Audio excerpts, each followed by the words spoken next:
Christine Lorimi, bonjour, bienvenue à la FEVAD. Vous êtes directrice de Colipost, groupe La Poste. Directrice marketing, voilà. Directrice marketing de Colipost. Alors c'est quoi Colipost? Ce sont les colis de La Poste? Colipost, c'est ce qui fait que toute la vente à distance arrive à toucher ses clients particuliers, puisque c'est nous qui livrons une bonne partie, pas tout, heureusement, il y a de la compétition, des colis, des achats de la vente à distance aux gens, aux particuliers, aux consommateurs. Alors, la FEVAD annonce une croissance à nouveau à 2 chiffres du commerce électronique. Est-ce que c'est une tendance également qui s'observe sur le marché des colis? Alors, nous, on n'est pas sur une croissance à 2 chiffres parce que c'est pas parce que le chiffre d'affaires progresse que ça multiplie d'autant les colis. On est plutôt sur une tendance, on va dire, assez flat, parce qu'il y a aussi différents types de e-marchands et donc tous n'ont pas une croissance à 2 chiffres, malheureusement. Pour autant, nous, on constate effectivement en tout cas un grand essor, puisqu'on a beaucoup de e-marchands qui démarrent notamment, donc on voit passer à la poste beaucoup de débutants, beaucoup de petits sites de e-commerce, des moins petits également. Et pour nous, on voit que c'est vraiment très vivace et surtout on le voit on voit ces sites qui naissent un peu partout en France. Donc c'est vraiment un facteur pour nous très important, parce qu'on voit le développement économique et en gros on appelle ça de l'emploi non délocalisable. Donc on voit que c'est très important au niveau de la France, ça bouge énormément, quoi. Donc c'est une tendance assez lourde et pour nous c'est très encourageant, parce que peut-être que là-dedans il y a les futurs très grands. Voilà. Comment est-ce qu'on pourrait définir la FEVAD en un mot? C'est un agitateur. La FEVAD, c'est sans doute l'organisme qui fait qu'aujourd'hui ça bouge le plus au niveau de la vente à distance et du e-commerce. Il y a une grande créativité, il y a une grande réactivité, il y a surtout une prise directe avec la réalité de la vente à distance.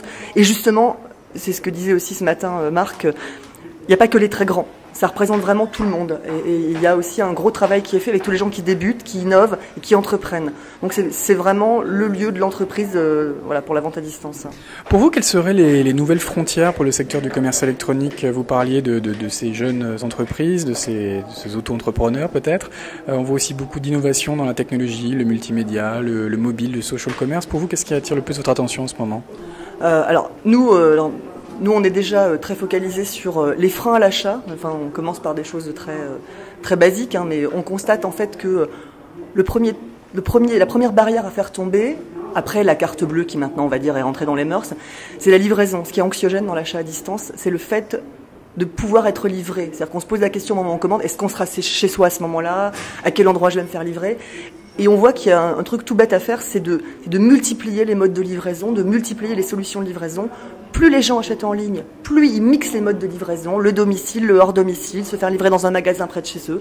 Et donc, pour la Poste, c'est extrêmement important aussi d'être en prise directe avec ça. Donc, en 2010, pour nous, il y aura une grande nouveauté, puisqu'on va proposer chez Colissimo, donc sous une nouvelle appellation, un nouveau label qui va s'appeler Colissimo, qui va être lancé prochainement. Plusieurs choix dans les modes de livraison. Vous pourrez vous faire livrer, bien sûr, à domicile, mais aussi dans le bureau de poste de votre choix. Pour chaque colis, vous pourrez changer de bureau de poste. Un peu la révolution chez nous, on peut changer de bureau de poste.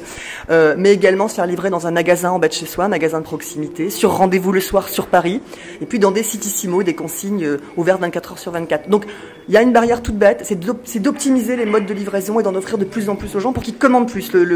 Le combat qu'on a tous, c'est de faire commander de plus en plus les gens en ligne. Voilà. Très bien, une sorte de P-commerce, un commerce électronique de proximité. En tout cas, Christine Lorimi, on vous remercie. Merci à vous.